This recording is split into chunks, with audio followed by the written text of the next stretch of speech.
This is the morning weather briefing. This is for Thursday, the 6th of July. I'm James Spann. It's a new day, but it's an old weather forecast. You're going to hear this a lot for the rest of July and August.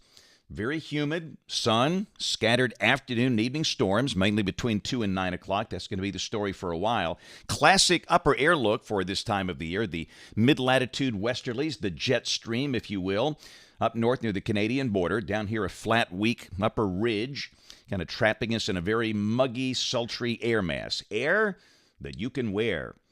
We'll check the radar this morning about 5 o'clock, and there's not much out there. One little cluster of showers over northeast Alabama, and that's about it. And again, the bulk of the storms come during the peak of the daytime heating process. We are in the 70s across the state to start the day. I'd say the high today between 88 and 92 for most spots. There's the watch warning map across the country. Things are fairly quiet to start the day. We do note an enhanced risk of severe storms later today through parts of Colorado and Kansas. The broader risk running from Louisiana and Arkansas and to parts of Montana. This is tomorrow, a chance of severe storms in that same general area. And day 3, which is Saturday. A risk of severe storms out across the southern plain states, kind of curving up into Michigan. And we do note that the northwestern corner of Alabama is clipped by a marginal risk on Saturday. But understand, every summer day we'll have strong storms around with very frequent lightning, heavy rain, strong winds. We had some wind damage yesterday from thunderstorms, but they're isolated. You look at the rain for the next 7 days. Rain amounts on an average basis here between 1 and 3 inches. And, of course, your number is going to be different. In fact, you could go from one side of your neighborhood to the other side and see a big difference in rain. Tropics, very calm out there across the Atlantic basin. No tropical trouble or mischief, at least for the next 7 days. Model fans, here we go, the GFS. This is the 06C run, valid today at 4. Again, the jet up north, flat ridge down here. Very humid day with a few pop-up storms this afternoon. And again, highs upper 80s and low 90s. This is the high-res HER, valid this evening at 6 o'clock. And we caution you, the weather's not going to look exactly like that, but something like that. That's our problem this time of the year. We don't know at this early hour of the day exactly when and where the afternoon storms form.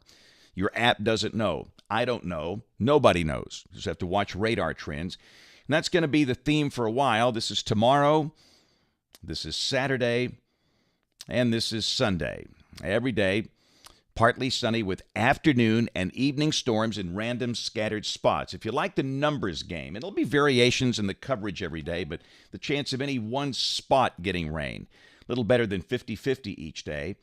And that'll be the theme next week. Monday, Tuesday, Wednesday. This is a week from today. And again, these maps are more meaningful this time of the year. The upper air maps, you're looking for the placement of the ridge down here.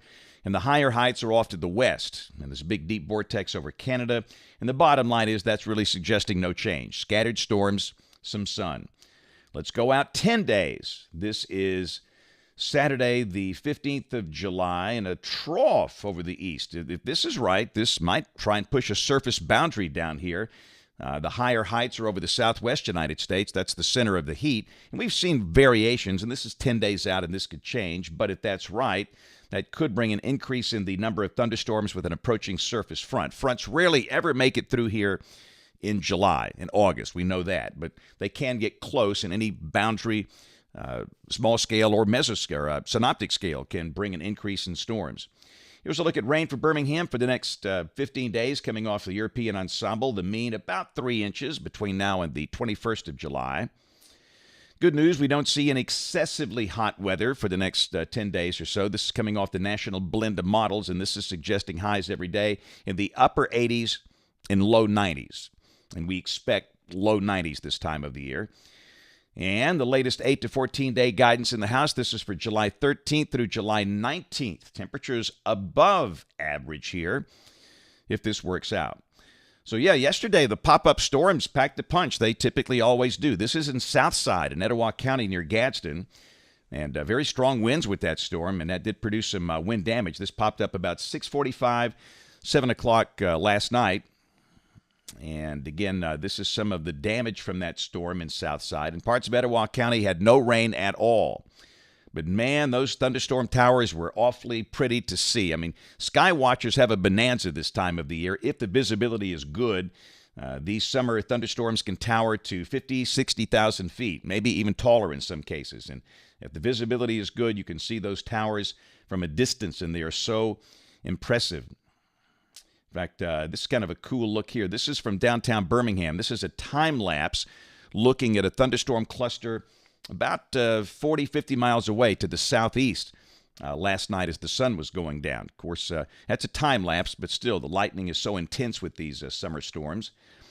And of course, after the storm, sometimes you get these awfully impressive rainbows across the sky last night. And hey, where's that pot of gold here? Ha, yeah, buddy, at the Waffle House. I like it. All right, so this morning I will be headed over to Tuscaloosa County, and going to be in Coker at Eagle's Wings, which is a ministry there serving some wonderful people. Looking forward to seeing our friends there. And then tomorrow I'm going to be at the Oxford Public Library in Calhoun County for their summer reading program. Figure we'll have a packed peanut gallery there. And again, there's no book signing this Saturday. We'll be back on the road next week. And of course, we invite you to watch us on television this evening, ABC 3340 News at 4, 5, 6, and 10 o'clock. Thanks for watching. Have a great day, and God bless.